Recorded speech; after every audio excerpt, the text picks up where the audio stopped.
So இன்னைக்கு அண்ணாதுரை அவர்கள்கிட்ட இருந்த ஒரு ஆளுமையும் எம்ஜிஆர் அவர்கள்கிட்ட இருந்த ஒரு கரிஷ்மேட்டிக் லீடர்ஷிப் குவாலிட்டியும் வந்து விஜய் அண்ணா கிட்ட இருக்கு. அதை தான் அவர் திரும்பவும் அப்படின்னு சொல்றாரு. நீங்க கேட்டதுக்கு முக்கியமா காங்கிரஸோட கூட்டணி போறதுக்கான ஒரு யுக்தியான்னு கேட்டீங்கன்னா கண்டிப்பா காங்கிரஸோட ஒரு கூட்டணி போறதுக்கான ஒரு யுக்தி தான். முதலா ராகுல் காந்தி அவர்கள் கைது பண்ணப்பட்டப்போ முதலாக அறிக்கை கொடுத்து கண்டனம் தெரிவிச்சவர் விஜய் அண்ணா. மற்றவங்களாம் அதுக்கப்புறம் தான் பேச ஆரம்பிச்சாங்க. அந்த விஷயத்திலே நம்மளுக்கு தெரிஞ்சிடும். ஸோ அந்த தேசிய அளவில் இருக்கக்கூடிய தலைமைக்கும் இங்கே விஜய் அண்ணாவுக்கும் எந்த அளவுக்கு ஒரு ரிலேஷன்ஷிப் பாண்டிங் இருக்கு அப்படின்றது. அந்த பையன் அங்கே மாநாட்டில் இருந்ததா சொல்கிறான், ஆனால் மேடையில் இருந்ததா மாதிரியே தெரியல. ஸோ இன்னொரு பையன், நான் தான் அந்த விழுந்த பையன், எனக்கு எந்த பிரச்சனையும் இல்லை, விஜய் நான் தப்பாக பேசாதீங்க, கமெண்ட் பண்ணாதீங்கன்னு ஒரு வீடியோ போட்டான். இன்னைக்கு இந்த பிரச்சனை இவங்க பெருசு பண்ணுறதுக்கு முன்னாடியே அவன் போட்டிருக்கான். அந்த பையன் யார் தெரியுங்களா? முதல் மாநாட்டில் விஜய் நான் ஸ்டேஜ் மேலே இந்த ரேம்ப்ல இருந்து ஒரு ஃபோனை தூக்கி போடுவார் தெரியுங்களா? இன்னொரு பையன் ஒருத்தர் தூக்கி போட்டுவான் ஸ்டேஜில், அவர் தூக்கி போட்டு ஒருத்தர் பிடிப்பான். அந்த பையன் தான் இவன். எதையாவது ஒன்று நீங்கள் தவறு அப்படின்னு போட்டிங்கன்னா உடனே அதுக்கு ரிப்ளை வந்துடுது, இதெல்லாம் தவறு இல்லை, நீங்கள் சொல்கிறது தவறு, நான் உண்மையான ஃபுட்டேஜை போடுறேன், அவன் எடுத்து போட்டு நீங்கள் வந்து ப்ரூவ் பண்ணுறோம். இன்றைக்கி அந்த வழக்கு கொடுத்தவங்களுக்கே பேக் ஃபயர் ஆகுது வாய்ப்பு இருக்குது. இது யார் தூண்டி விட்டாங்களோ, அந்த வழக்கை போடுறதுக்கு யார் தூண்டி விட்டாங்களோ, வழக்கை ஓரணியில் தமிழ்நாடுன்னு இவங்க ஒன்று பண்ணாங்களே, எதுக்குன்னா எலெக்ஷன் டைமில் கேஷை பட்டுவாடா பண்ணுறது கஷ்டமாக இருக்கும். இப்போ வந்து ஜிபே மூலமாக அதை பட்டுவாடா பண்ணுறதுக்கான பிளான் போய்கிட்டு இருக்கு. நீங்கள் வேணா பாருங்கள், போன முறையே இது நடந்தது. அப்போது கால் பண்ணுற எல்லாருக்குமே ஜிபேல பேமெண்ட் வந்துடும். எல்லாத்தையும் செக் பண்ணுவாங்க பிரதர். இவங்க சும்மா இல்லை, இவங்க பூத் லெவல் ஏஜென்ட்ஸ்லாம் எந்த அளவுக்கு இருக்காங்கன்னு தெரியும்ல.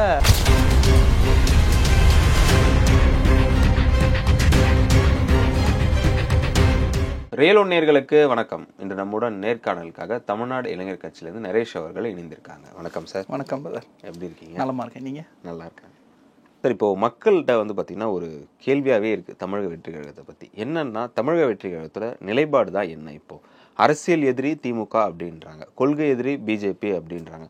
ஆனால் காங்கிரஸை குறித்து எந்த ஒரு குற்றச்சாட்டும் வைக்காமல் இருக்காங்களே. இதற்கு வந்து காரணம் வந்து வருகின்ற 2026 எலெக்ஷனில் வந்து பார்த்திங்கன்னா காங்கிரஸும் தமிழக வெற்றி கழகமும் இணைந்து தான் போட்டியிட போகிறாங்க அப்படின்ற மாதிரி செய்திலாம் வந்துட்டு இருக்குல்ல. இதன் முக்கிய காரணம் என்னதான்? ஆக்சுவலாக நான் உங்ககிட்ட காங்கிரஸோடு சேர்த்து அதிமுகவையும் நீங்கள் சேர்த்து கேட்பீங்க அப்படின்னு நினச்சேன். விமர்சனங்கள் வந்துருச்சு, அதிமுக சார்பாக வந்து விமர்சனம் வந்துச்சு. அந்த விமர்சனம் எப்படி இருந்தது அப்படின்னா, எப்படிப்பட்ட கட்சி இப்போ எங்கே போய் யார்கிட்ட இருக்குது பார்த்தீங்களா அப்படின்ற மாதிரி இருந்தது. முக்கியமாக வந்து அந்த தொண்டர்கள் அப்பழுக்கற்று இன்னமும் எம்ஜிஆருக்காக நான் ஓட்டு போடுறேன் அப்படின்னு சொல்லக்கூடிய வாக்காளர்கள் இருக்கத்தான் செய்கிறாங்க அதிமுகவுக்கு. அதை தன் பக்கம் திருப்புறதுக்கான ஒரு யுக்தி தான் அது. அது தெளிவாக ஒரு விஷயத்த சொல்லியிருந்தாரு அவர் விஜய் அவர்கள். என்னன்னா, அதிமுக வந்து தத்தளிச்சிட்டு இருக்கு, ஒரு நிரந்தர தலைவர் இல்லாமல் அப்படின்ற விஷயத்தையும் மென்ஷன் பண்ணி. இல்லை, இதில் இன்னொன்று வந்து பார்த்தீங்கன்னா, அதிமுக சைட்லேருந்து சொல்கிறது எம்ஜிஆர் எப்படி அவர் எடுக்கலாம், திமுக சொல்கிறது அண்ணாதுரை எப்படி அவங்க எடுக்கலாம் அப்படின்னு சொல்லி இங்கே யாருக்கும் யாரையும் வந்து எழுதி கொடுத்துடல. எல்லா தலைவர்கள்கிட்ட இருக்கிற பாசிட்டிவும் எடுத்துக்கங்க, நெகட்டிவை விட்டுருங்க. எல்லா தலைவர்கள்ட்டையும் பாசிட்டிவ் இருக்கும், அதை எல்லாத்தையும் எடுத்துக்கங்க, நெகட்டிவை விட்டுட்டுங்க. கல்வி விருது விழாவில் இது சொன்னார் அவர். அம்பேத்கரை படிங்க, காமராஜரை படிங்க, பெரியாரை படிங்கன்னு சொன்ன அன்றைக்கே எல்லாருக்கிட்டையும் பாசிட்டிவ் இருக்கும், நெகட்டிவ் இருக்கும். பாசிட்டிவ் எடுத்துங்க, நெகட்டிவ் விட்டு போங்கன்னு சொன்னவர் தான். ஸோ இன்றைக்கி அண்ணாதுரை அவர்கள்கிட்ட இருந்த ஒரு ஆளுமையும் எம்ஜிஆர் அவர்கள்கிட்ட இருந்த ஒரு கரிஷ்மேட்டிக் லீடர்ஷிப் குவாலிட்டியும் வந்து விஜய் அண்ணா கிட்ட இருக்குது. அதை தான் அவர் திரும்பவும் அப்படின்னு சொல்கிறாரு. நீங்கள் கேட்டதுக்கு முக்கியமாக காங்கிரஸோட கூட்டணி போகிறதுக்கான ஒரு யுக்தியான்னு கேட்டிங்கன்னா கண்டிப்பாக காங்கிரஸோட ஒரு கூட்டணி போகிறதுக்கான ஒரு யுக்தி தான். உண்மையிலேயே காங்கிரஸுக்கும் இதில் மிகப்பெரிய ஒரு ஆதாயம் இருக்குது. ஏன்னா 5 மாநில தேர்தல் வரக்கூடிய 2026 நடக்க போகுது. நம்ம ஒரு மாநிலத்துக்கு மட்டும் கிடையாது. அந்த 5 மாநிலங்களில் முக்கியமாக தென்னிந்தியாவில் பார்த்தீங்கன்னா கேரளா, தமிழ்நாடு, பாண்டிச்சேரி, இந்த 3 மாநிலங்களையும் மிகப்பெரிய இம்பேக்டை விஜய் ரசிகர்களால் ஏற்படுத்த முடியும். அது வந்து காங்கிரஸ் பயன்படுத்திக்கிறதுக்கும் ஒரு வாய்ப்பு இருக்குது. இது வந்து மேலே தேசிய அளவில் ரொம்ப மாதத்துக்கு முன்னாடியே ஒரு பேச்சு அடிபட்டுறது. நம்ம ஏன் விஜய் அவர்களோட கூட்டணிக்கு போகக்கூடாது அப்படின்ற பேச்சுவார்த்தைகள் அடிபட்டது. தமிழ்நாடு காங்கிரஸ் அதுக்கு வந்து முற்றிலும் மாறுபட்ட கருத்தோடு இருக்காங்க. இங்கே அவங்க திமுகவோட ஒன்றிட்டாங்க. அவர்களோட பிழைப்பு நடத்துறதுனால அந்த முதலாளிகளை சந்தோஷப்படுத்துறதுக்கு இன்றைக்கி தமிழ்நாடு காங்கிரஸ் இயங்கிட்டு இருக்கு, செல்வ பெருந்தகை அவர்களுடைய தலைமையில். ஸோ அதை தான் வந்து இன்றைக்கி நம்ம தமிழக வெற்றி கழகத்துடைய ஒரு மிகப்பெரிய கூட்டணியாக அமைக்கும் பொழுது பாஜகவை எதிர்க்கக்கூடிய ஒரு மிகப்பெரிய சக்தி இந்திய அளவில் பார்த்தீங்கன்னா காங்கிரஸ் கட்சி, அதை மாற்றுக்கருத்து இருக்காது. அப்படி ஒரு மாநிலத்தில் இன்றைக்கி வந்து மறைமுக கூட்டணியாக இன்றைக்கி போகிறதுக்கு பல காரணங்களை எடுத்து வைக்கலாம். திமுக எப்படி ஆட்சிக்கு முன்னாடி எதிர்கட்சியாக இருக்கும்போது எப்படி செயல்பட்டாங்களோ, இப்போ ஆட்சிக்கு வந்ததுக்கப்புறம் காங்கிரஸோ பிஜேபியோட எப்படி வந்து சாஃப்ட் கார்னர் மெயின்டைன் பண்ணுறாங்கன்றது நம்மளுக்கு அப்பட்டமாக தெரியுது. இது வந்து உள்ளங்கை புண்ணுக்கு வந்து கண்ணாடி தேவையில்லைன்னு சொல்லுவாங்க. அந்த மாதிரி இவங்க செய்யக்கூடிய இந்த பிஜேபி ஆதரவு நிலைப்பாடுகளை காங்கிரஸ் ஒருத்தர மூலமாக மட்டும்தான் அதை வந்து நம்ம ஒருநிலைப்படுத்த முடியும். தாவேகா தான் பாஜக எதிர்ப்பில் தமிழ்நாட்டில் ரொம்ப ஸ்ட்ராங்காக இருக்குன்றதை உறுதிப்படுத்த முடியுன்றதை காங்கிரஸ் கூட்டணி அமைக்கிறது மூலமாக தாவேகா நிறுவும் அப்படின்றத நம்ம நம்பலாம். ஸோ அதற்கான ஒரு முயற்சிகள் இருக்குது. எல்லா கட்சிகளும் இங்கே மற்ற கூட்டணிகளை உடைக்கிறதுக்கோ தான் கூட்டணியை பலப்படுத்துறதுக்கோ தான் வேலை செய்யும். அரசியல் கட்சியாக இருந்தால் அந்த அரசியல் கட்சி இப்படி தான் செய்யும். இதைத்தான் கடந்த கால வரலாறுகளும் நம்மளுக்கு சொல்லுது. அதை தான் விஜயனாவும் எதிர்பார்க்குறார். கண்டிப்பாக காங்கிரஸ்லேயும் அதுக்கு ஒரு சாஃப்ட் கார்னர் கண்டிப்பாக இருக்குது. ஏன்னா இந்த வாக்கு திருட்டு சம்பந்தத்திலேயே வந்து விஜயனா பேசலன்றாங்கல்ல. முதலாக ராகுல் காந்தி அவர்கள் கைது பண்ணப்பட்டப்போ முதலாக அறிக்கை கொடுத்து கண்டனம் தெரிவித்தவர் விஜயனா. மற்றவங்களாம் அதுக்கப்புறம் தான் பேச ஆரம்பித்தாங்க. அந்த விஷயத்திலே நம்மளுக்கு தெரிஞ்சிடும். ஸோ அந்த தேசிய அளவில் இருக்கக்கூடிய தலைமைக்கும் இங்கே விஜயனாவுக்கும் எந்த அளவுக்கு ஒரு ரிலேஷன்ஷிப் பாண்டிங் இருக்குது அப்படின்றது. ஸோ அது காலப்போக்கில் நம்மளுக்கு தெரியும். ஏன்னா ஆட்சி முடியறதுக்கு இன்னொரு 8 மாதம் இருக்கு இல்லையா. இந்த 8 மாதத்தை வந்து ஆட்சியிலேருந்து நம்ம விலகக்கூடாது அப்படின்றது தான் கூட்டணி கட்சிகள் விரும்பும். அதை நம்ம கிட்டக்க பார்க்கலாம். தேர்தல் கிட்டக்க எது வேணாலும் நடக்கலாம். அதிமுக பாஜக கூட்டணி உடையலாம், இந்த பக்கம் ஒரு மெகா கூட்டணி அமையலாம். அதை வந்து நம்ம பொறுத்து இருந்து பார்க்கலாம். ஓகே சார், நீங்கள் சொல்கிற மாதிரி எலெக்ஷன் நெருங்கும் போது இந்த மாதிரி கூட்டணி அமைஞ்சிச்சுன்னா திமுகவோட கூட்டணியில் சிதறிடாது. திமுகவோட நிலைப்பாடு என்னவாக இருக்கும்? காங்கிரஸ் மட்டும் திமுக கூட்டணியை விட்டு வெளியே வந்தால் திமுகவில் இருக்கக்கூடிய அடுத்த மிகப்பெரிய கூட்டணி கட்சியான விசிகாவும் யோசிக்கும். ஏன்னா அவர்களும் ரொம்ப சந்தோஷமாக நாங்கள் வந்து இங்கே பாலாறு தேனாறு ஓடுதுன்றதை ஒத்துக்கலை. கம்யூனிஸ்ட் கட்சிகளையும் யோசிக்கும். ஏன்னா கம்யூனிஸ்ட் கட்சிகளுமே பல எதிர்ப்புகளை இங்கே முன் வச்சுக்கிட்டு இருக்காங்க. காங்கிரஸ் பாஜக எதிர்ப்பு, காங்கிரஸுடைய ஆதரவு, பாஜகவுடைய எதிர்ப்பு, இந்தியா கூட்டணி அப்படின்றது தான். நீங்கள் 2026க்கு அப்புறம் இந்தியா கூட்டணியிலேருந்தே இங்கே பல மாற்றங்கள் நம்ம பார்க்க போகிறோம். அதை நம்ம பொறுத்திருந்து பார்க்கலாம். ஸோ விசிகாவும் கம்யூனிஸ்ட் கட்சிகளும் அங்கே இருக்கிறதுக்கு யோசிப்பாங்க காங்கிரஸ் இல்லாத பட்சத்தில். ஏன்னா இன்றைக்கு பாஜகவின் சாஃப்ட் கார்னராக திமுக எங்கெல்லாம் எடுக்குது, ஈடி வந்தால் இவங்க எப்படி பம்புறாங்க, இவங்களுடைய குடிமை எங்கே மாட்டியிருக்குன்றது எல்லாமே அவங்களுக்கு தெரியும். வெளியே மேம்போக்காக பேசலாம், திமுக தான் ஒற்றை சக்தி பாஜக எடுக்கிறதுன்றத வெளியே பேசலாம். பட் ஆனால் இதே கருத்துக்கள் தேர்தல் சமயங்களில் அவங்க கூட்டணி கணக்கு மாறும்பொழுது வேறு கருத்துக்களாக மாறும். இதை பல மணி நேரங்கள் நம்ம பார்த்துருக்கோம். விசிகாவே வந்து திமுக கூட்டணிலேருந்து வெளியே வந்த தருணத்தில் என்னெல்லாம் வெளியே சொன்னாங்க அப்படின்றது தெரியும். அதிமுக கூட இருந்து வெளியே வரும்போது அவங்கள பற்றி என்னெல்லாம் சொன்னாங்கன்னு தெரியும். இது விமர்சனங்கள் தேர்தல் சமயங்களில் அவங்களுடைய கூட்டணியை பலப்படுத்துறதுக்கு மற்ற கட்சிகளை வந்து பேசுறதுன்றது யதார்த்தம். இது நடக்கும், நம்ம பார்க்க தான் போகிறோம்.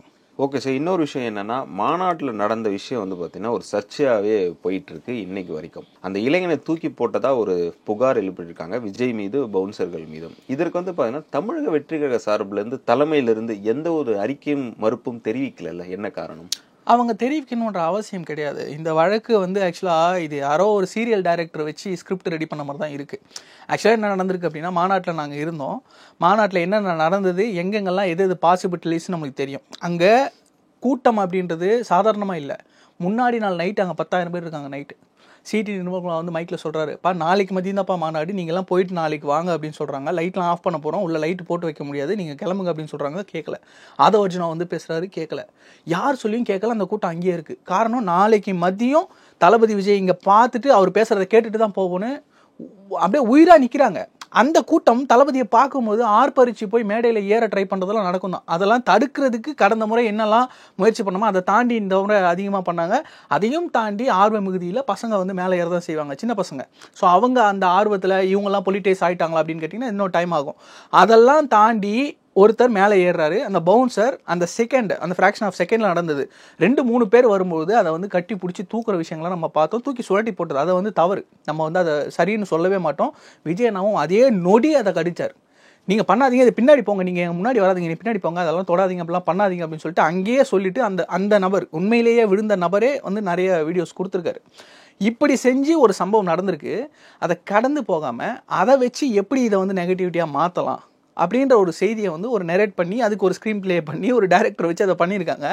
ஆனால் அந்த அம்மா வந்து ஃபஸ்ட்டு பேசினாங்க. ஃபஸ்ட்டு ஒரு வீடியோ பேசினாங்க. அதில் என்ன சொன்னாங்கன்னா, என் பையன் அப்படின்னு சொல்லிட்டு எங்கள் சொந்தக்காரங்க தெரிஞ்சவங்களாம் ஃபோன் பண்ணி சொன்னாங்க, உன் பையனை தூக்கி போட்டு இது பண்ணுறாங்க மாநாட்டில், நீ பாரு உன் பையன் தான் அப்படின்னு சொல்லி எனக்கு சொன்னாங்க. நானும் பார்த்தேன், என் பையன் தான் அது. நான் உடனே அவனுக்கு ஃபோன் பண்ணேன்.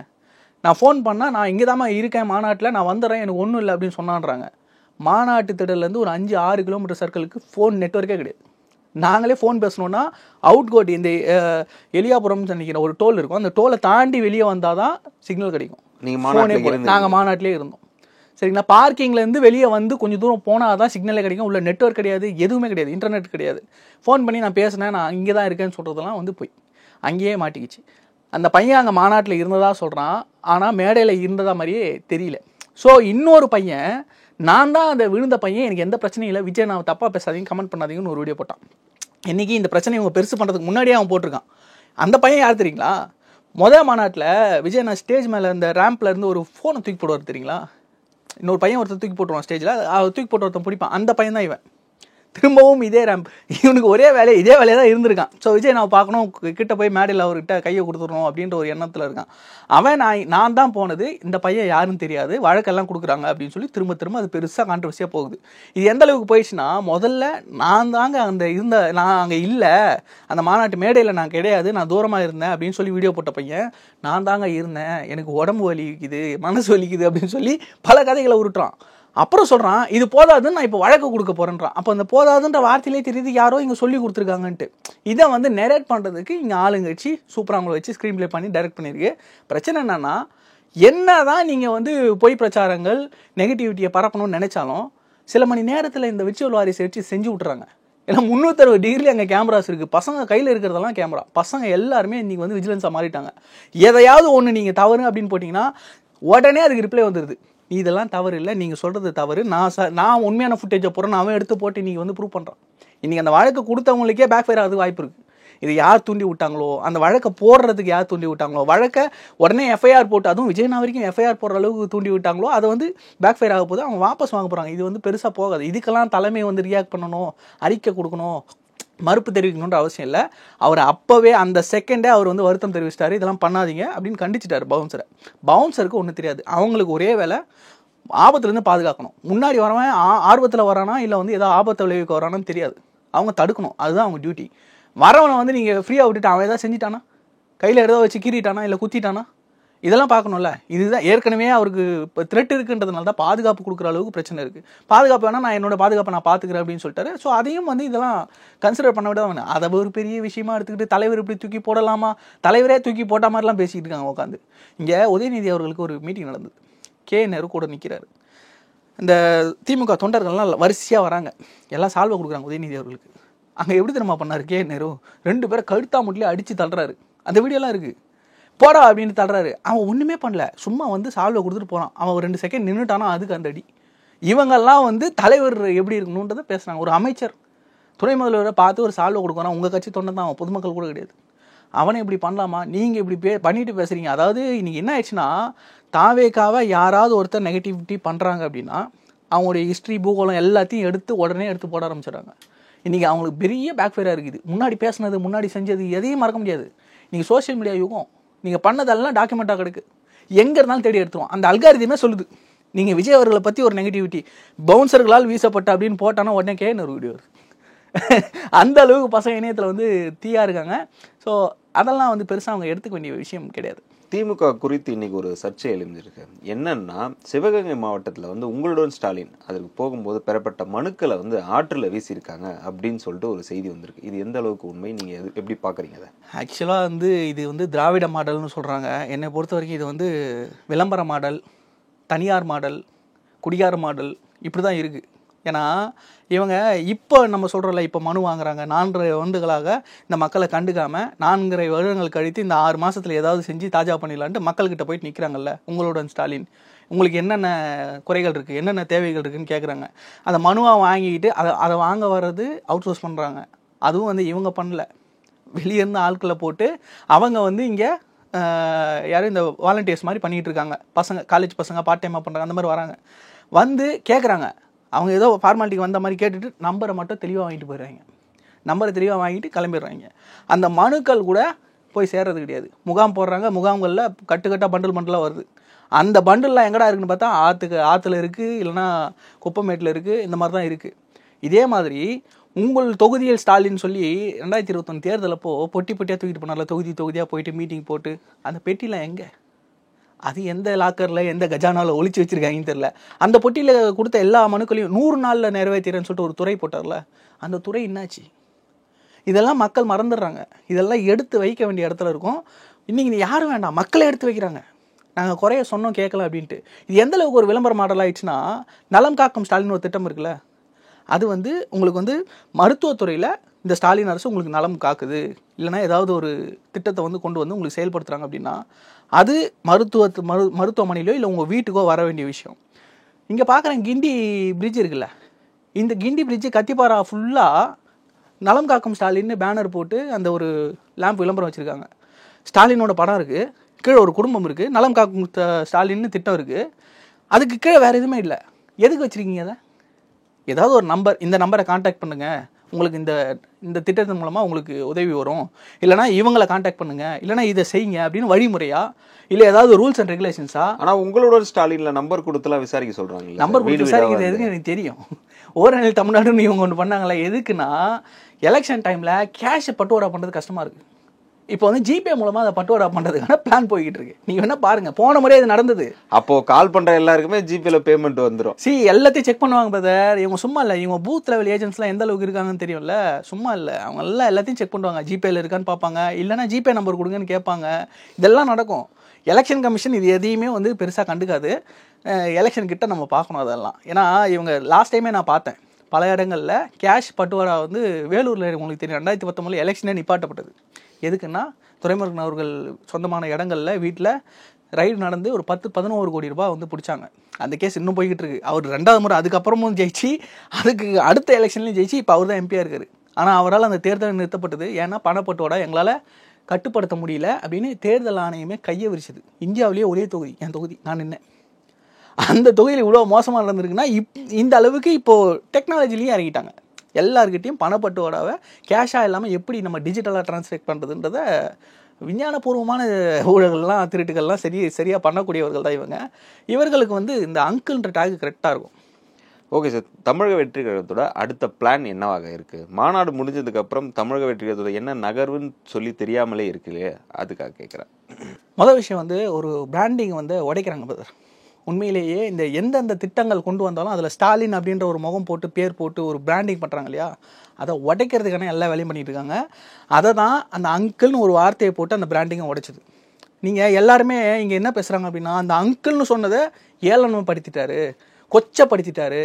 நீங்கள் வந்து மாமா அப்படின்ற மாதிரி ஒரு கொச்சையான ஒரு தொழில் பண்ணுறவங்களோட ஒப்பிட்டு முதல்வர் பேசிட்டாருன்னு பேசுகிறாங்க. அது அப்படி கிடையாது. விஜய் அண்ணா ரொம்ப தெளிவாக நான் டீப் பாலிடிக்ஸ் பண்ணுவேன், டீசென்ட் பாலிடிக்ஸ் பண்ணுவேன்றது இதுலேயும் அங்கே தான் பண்ணியிருக்காரு. இப்போது நான் இருக்கேன், ஒரு 13 நாள் நான் வீட்டில் வந்து சாப்பிடல, வீட்டுக்கு உள்ளே வந்து படுத்து தூங்கலை, வீட்டுக்கு வெளியே உட்காந்துக்கிட்டு இருக்கேன், ரோட்லேயே உட்காந்துக்கிட்டு இருக்கேன். எங்கள் அப்பா இருக்கார். எங்கள் அப்பா வந்து பார்த்துட்டு என்ன 13 நாளாக இவன் சாப்பிடாமல் இருக்கான் அப்படின்னு வந்து என்கிட்ட கேட்பாரா, இல்லை கூலி படத்துக்கு போய்ட்டு ரிவ்யூ பண்ணுவாரா? கேட்பார். அப்பா கேட்பார். கேட்டு என்னடா பிரச்சனை உனக்கு, சரி இது நீ பண்ணு, நீ போய் சாப்பிடு, உள்ளே போய் படு, ஒன்றும் பிரச்சனை நான் பார்த்துக்கிறேன் அப்படின்னு ஆறுதல் சொல்லணும். இல்லைனா எனக்கு தேவையானதை பண்ணி கொடுங்க. இதுதான் அப்பா. ஆனால் எதிர்த்து விட்டு அங்கிள் என்ன பண்ணுவார், அவன் எப்படி போனான், ஆறாமல் பைத்தியக்காரன் அப்படின்னு பார்த்துட்டு கூலி படம் போவார். அதுக்கப்புறம் வேறு ஏதாவது படம் போவார், ரிவ்யூ பண்ணுவார், ட்விட்டு போடுவார், ஃபோட்டோ போடுவார், இதெல்லாம் பண்ணுவார். அவர் தான் அங்கிள். இங்கே அப்பான்னு தன்னை பிராண்ட் பண்ணிக்கிறவர் எப்படி இருக்கணும் அப்படின்றதுக்கு உதாரணம் ஒன்று இருக்குது.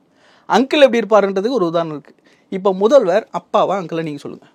அதற்காக வீடு வீடாக சென்று நான் தான் அப்பா அப்படின்னு சொல்லிட்டு என்ன பிரச்சனைன்னு சொல்லி கேட்க முடியாது இல்லை சார் ஒரு முதல்வர் வந்து. அப்போ அதை செய்ய முடியாதுன்னா நீங்கள் பதவியை விட்டுட்டு விலகிடுங்க. நீங்கள் இதெல்லாம் செய்கிறேன்னு சொல்லி தான் வந்தீங்க. நீங்கள் சொல்லாததை எதையும் நாங்கள் கேட்கல, நீங்கள் சொல்லாத எதையுமே கேட்கல. நீங்கள் சொன்ன எல்லாத்தையுமே கேட்குறாங்க.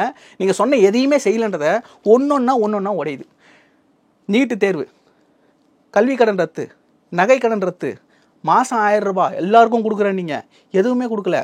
அரசு போக்குவரத்து ஊழியர்களுக்கு உங்களுடைய பேலன்ஸ் பெண்டிங் அமௌண்ட் எல்லாமே பென்ஷன் எல்லாமே கொடுத்துட்றேன், நீங்கள் கொடுக்கல.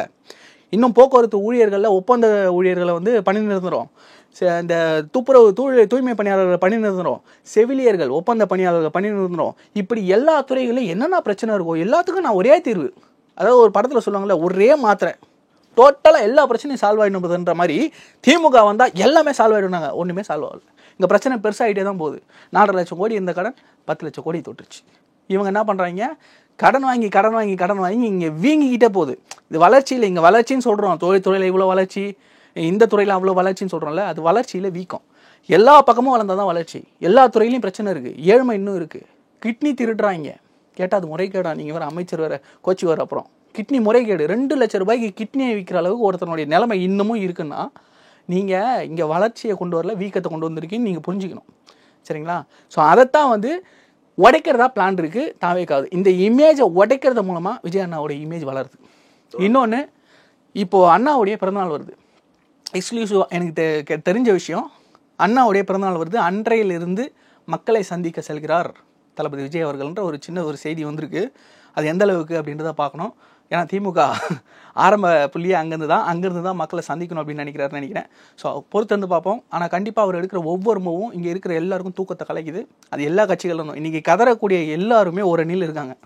ஒரே அணி மக்கள் அணியில் விஜயனா இருக்காரு. அதுதான் அந்த வெற்றி பேரணி. அதை நோக்கி தான் 2026 இருக்க போகுது. தொடர்ந்து பேசுவோம். எங்களோடு இணைந்து பல்வேறு தகவலை பகிர்ந்ததற்கு மிக்க நன்றி. நன்றி.